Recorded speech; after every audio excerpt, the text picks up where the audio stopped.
Hello, I'm Colin Tapscott and I'm the author of Everyday People, Everyday Leaders.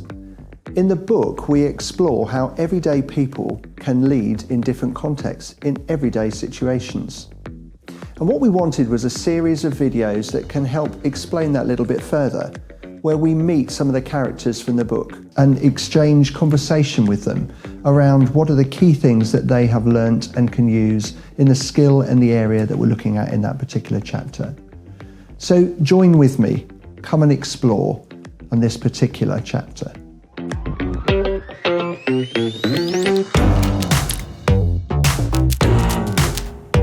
Well, welcome David to our Everyday People, Everyday Leader videos. This is part of a series of videos and we're looking in this session at the skill of innovation. And I first met you because my company, Everyday Leader, we rented office space from you here at Moat Farm. And I know from talking to you, you've spent your life innovating. You've been a furniture maker, a computer programmer, a restaurateur, a landlord, and I've had the privilege of experiencing your restaurant, your pop-up restaurant. So I wonder if you could just tell us a little bit about your restaurant. It's 7:45 p.m. How did that come about? And how is it different to other restaurants? Well, it came about because after I'd converted all what were my workshops when I was a furniture maker into offices, we managed to let most of them. But the two units beside the house had stood empty for about 18 months. And I thought it might be a good idea to try and generate some income out of them. So I don't know why I decided to start a restaurant, but no experience of cooking, maybe one or two dinner parties in my life. But I am a total foodie, as is our entire family. And I thought, why not have a go? Great. So there was a natural sort of passion for food, but no necessary restaurant experience. So 7:45 p.m. What was the concept that sat behind that? Because it's a bit different to many restaurants. Yeah. So Frankie and I had been travelling in southern Italy a lot. And I guess we know one or two people down there, and I can speak a bit of Italian. And so we got away from the coastal strip, because Italy is sort of mostly a spine of mountains with a coastal strip. And the coastal strip is very touristy. And by getting inland and being able to talk to people, we were visiting the sort of restaurants that the locals go to, not the touristy menu touristico on the coast. And we really got the feel for what the Italians call cucina povera.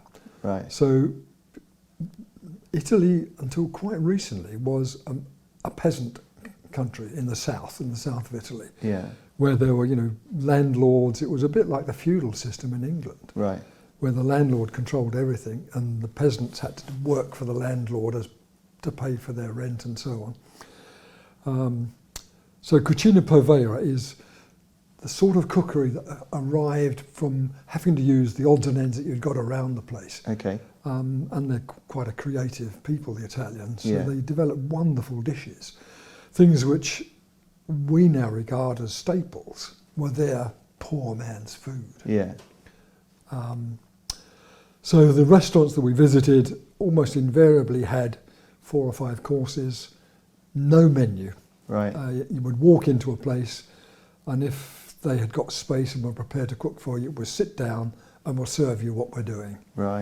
Which I thought was absolutely wonderful. So when I had the idea of starting a restaurant, that was kind of like the model for what I wanted to do. But give it a sort of, well, I called it farmhouse fine dining. So it was a bit posher than the Italian restaurants. And kind of modern English food. And we had this crazy notion that I didn't want to get too poncy with wine.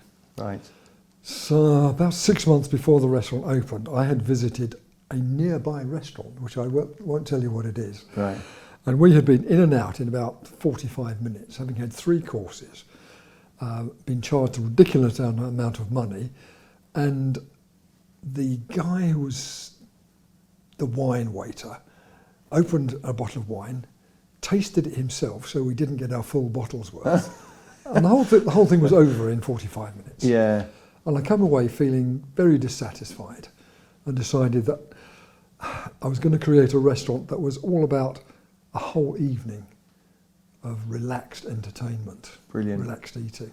So what you've sort of done there is taken an element of discontent with the current experience that you'd had here in the UK, taking an element of what you had enjoyed in another context, another culture, and then and taken from it as well what you loved about food, what you loved about a dining experience, and use a sort of a shortfall in the current what was being offered in this sort of pumping through a restaurant meal quickly, and you turn that on its head to bring in and blended what you loved about food and what you loved about eating. Yes. Yeah. So we ended up doing, I mean, it was nominally 5 courses, but in practice there was canapes and then 5 courses, and there was a sorbet, and then there were homemade chocolates at the end, and tea and coffee. It was all included in the price. Right.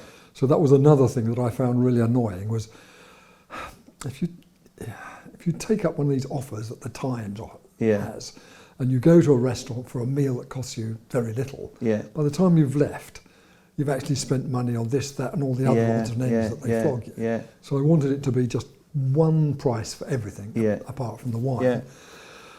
And in Italy, wine is very cheap relative to this country because they don't have silly taxes on their wine. And although I couldn't do wine at the sort of prices we were buying at in Italy, I wanted to sell wine at a sensible price. So we ended up selling it roughly retail price. We used to stick for £5 on a bottle. So in the trade, the markup is ×3. So whatever you buy it for, you sell it at 3 times that price. So if people were paying £20 for a bottle, they would be getting a £15 bottle, which if you go to a supermarket, you probably won't even find a £15 bottle on the shelf. And people loved it. And they had to be, because I wasn't employing anybody to play the game of opening corks and things, they would have to go look at their wine list, go and find the bottle of wine themselves, bring it back, open their own bottle, and even pour it into their own glasses. Just like they do at home. They absolutely loved it. And blokes in particular do like being a little bit poncy about wine. It's always the guys who choose what wine they're going to drink that evening. So what I love about your story of innovation there is taking things that you loved and blending them from different things to create this unique experience for somebody coming to eat with you. You took that thing around fine dining, a number of courses. You blended it with that sort of, as you say, that farmhouse feel, that sense of homely as well, that sense of knowing the price up front beforehand, no surprises, and it became a very popular restaurant, didn't it? It got quite silly, So silly in a nice way. I promised myself I'd do it for 5 years, but I didn't start it till I was 64 years old. So as I was approaching 70, I decided I'd retire again. And I announced that we would close at the end of December. And in August, it might have been October, there was something like 15 weeks still to go. And I emailed all my customers and said, we're closing. And we filled 15 weekends, Fridays and Saturday nights, in about 2 days. Everybody wanted to come back and have a last meal. The last hurrah of this amazing experience. Except it wasn't the last hurrah. No, because you've hung some pop-up ones, which I had the joy of coming along to. So it was a fantastic experience. What I love about some of the story there is how you've sort of disrupted the standard way of doing things. You've talked about disrupting the way that the sort of wine worked at meals, at restaurants. You disrupted, that concept of prices expanding by just sticking to a fixed price. So Seth Godin, in his book Tribes, talks about when you innovate, when you lead, you're like a unicorn in a balloon factory, which clearly a unicorn in a balloon factory is not particularly welcome when he starts charging around, because it's that willingness to disrupt the status quo. Now, I know from talking to you, you've had a number of moments of that where, as an innovator, as a leader, you have perhaps disrupted the status quo. So can you think of a time, David, when you've been a unicorn in a balloon factory? Yeah, so when my furniture business went bust, it wasn't actually bust, but there was a very bad recession in in the end of 1989, and we just stopped selling things. It just stopped. Yeah. Everyone was in negative equity. No one was buying and selling houses. Yeah. And I had to go off and find a job somewhere. And I was employed by one of the local councils. And I wasn't local council material. I was the classic square peg in the round hole.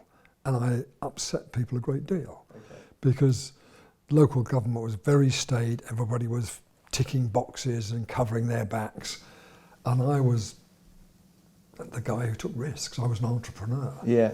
And it really didn't go down well. So bringing that entrepreneurial spirit, just challenging some of the ways that things happened, in some ways, of course, caused a bit of kickback because you are disrupting the status quo. But what was the impact of you being that unicorn in a balloon factory? Did you have a positive impact in what you were innovating and bringing in? Up to a point, yes. So I inherited, I had a portfolio of responsibilities. Yeah. But by the time I left, which was quite a few years after I arrived, I was just running a graphic design and printing operation. Yeah. And we had turned what had started out as a photocopying operation for the council's business papers, committee papers, into, we were turning over 600,000 a year. Yeah. We were doing full colour printing, and we were making money. Yeah. Yeah. Which started off with the council not knowing what to do with the money I made. Yeah. And then they suddenly cottoned on to the idea that, well, if you can make money, let's make some more. Yeah. And because of the way that local government was running, I'm not sure if it still does at the moment, but in those days, you couldn't do commercial work. And the only thing that we could do was work for charities, for not-for-profit organisations. Yeah. Yeah. And so I'd built up a substantial operation. I'd got £250,000 worth of assets sitting in the bank, ready to expand the business to the next stage. And they wanted me to make a profit out of the not-for-profits who had helped us to build up that business. Yeah. And I wasn't prepared to do it. So it was time for the next innovation. It was time for me to actually be walked off the premises, which was an interesting experience. Yeah, which is always very, very hard, isn't it? But what's lovely about the story, the positive, is taking something that wasn't producing and you turned it into something by using that innovation, by being prepared to disrupt that status quo. Yeah. In the book, we talk about 5 components for innovation. We talk about having the end goal in mind, knowing what you're trying to achieve, knowing what good practice looks like, and so what is the very best in the area that you're looking at, what thing needs to change to make it even better, what's the problem, hurdle or hindrance, and what are the different ways of approaching it.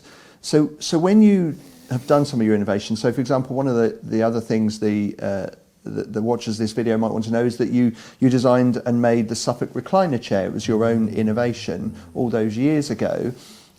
Did you consider any of those 5 steps, or did it just come to you in a flash? What was it that created the innovation of the Suffolk recliner chair, for example? Well, I'd left my former employment and set up the furniture business because I just had a passion for furniture. Yeah. And I had designed and made a very beautiful chair which we called Anemone. It was made of laminated timbers, lots and lots of layers of wood stuck together in shapes. Yeah. And all these shapes involved cantilevers. So whatever chair I made, if you sat on it, it bounced gently. Okay. And this beautiful armchair, when somebody really heavy sat on it, it bounced a bit too much, and so it changed the angles of the chair. Yeah.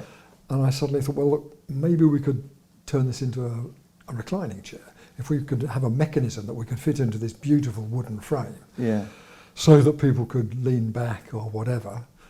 And then I just thought the process through and just thought, obviously I looked at what was on the market, and all the things on the market involved adjusting knobs, pulling levers, turning knobs, changing the angle of the thing, and then locking the chair again. Yeah. And I thought that wasn't good enough, that I wanted a chair that would be alive, so that when you sat in it, it was like part of you. And if you wanted to change position, you could lean back. Yeah. So what's interesting there, David, is that almost like the restaurant situation, there's an element of dissatisfaction on what was currently available, e.g. having to lock the chair, and a desire to match something that you kind of wanted to experience. You've got a similar pattern there of a dissatisfaction driving your wanting to make it better. I'm just kind of spotting the patterning in the stories. But did it seem as calculated that for you, or was it just this sense of, I want to make something even better? What was that? What sat at the innovation? I always want to do something different. Yeah. As a furniture maker, people used to come to me and say, can you repair my Victorian something or other? Yeah. And I'd say no. And would you make me? No, I won't. Yeah. I'm only prepared to make new stuff that I've designed. Right. I'm not going to copy anybody else. Yeah. So it's about creating something new. Yeah. So if, for the watch of this video, what would be your top tips for them around innovation? Is it just because you're a natural innovator, or is there something that you would say to them that would help them as they're watching this? I guess that I do want to do things differently. And I have the sort of brain that allows me to find a dozen different ways of doing anything.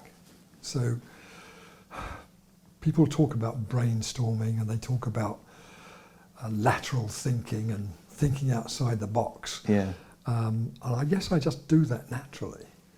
That if I want to do something, I can usually come up with several different new ways of doing something just by thinking it through. Yeah. Think. And if I've got a particular problem, I used to rack my brains for day after day after day and make myself tired and miserable. Yeah. And I suddenly realised that the best thing to do was, when you thought the problem through pretty thoroughly, was to have 2 or 3 glasses of red wine, of course, One of your finely selected bottles, yeah. and go to bed and forget about it. Yeah.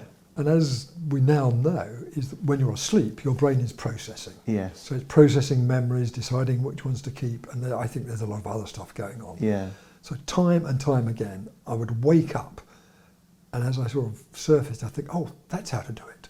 Yeah. And the answer would be there. Yeah. So it's almost that sense of thinking it through, but then just giving times for rest and coming back to it. And you've talked about that sleep patterning, which can help, almost like they say, sleep on it. And you're finding that was resurfacing. Yeah. Fantastic. Very much. David, thank you ever so much for helping us today with just thinking about innovation. It's been lovely just to chat through some of your stories and to just imagine you being that unicorn in a balloon factory, but just that using that sense of dissatisfaction with what's happening there and just thinking of new and wide creative ways of coming up with an even better solution. Thank you. My pleasure.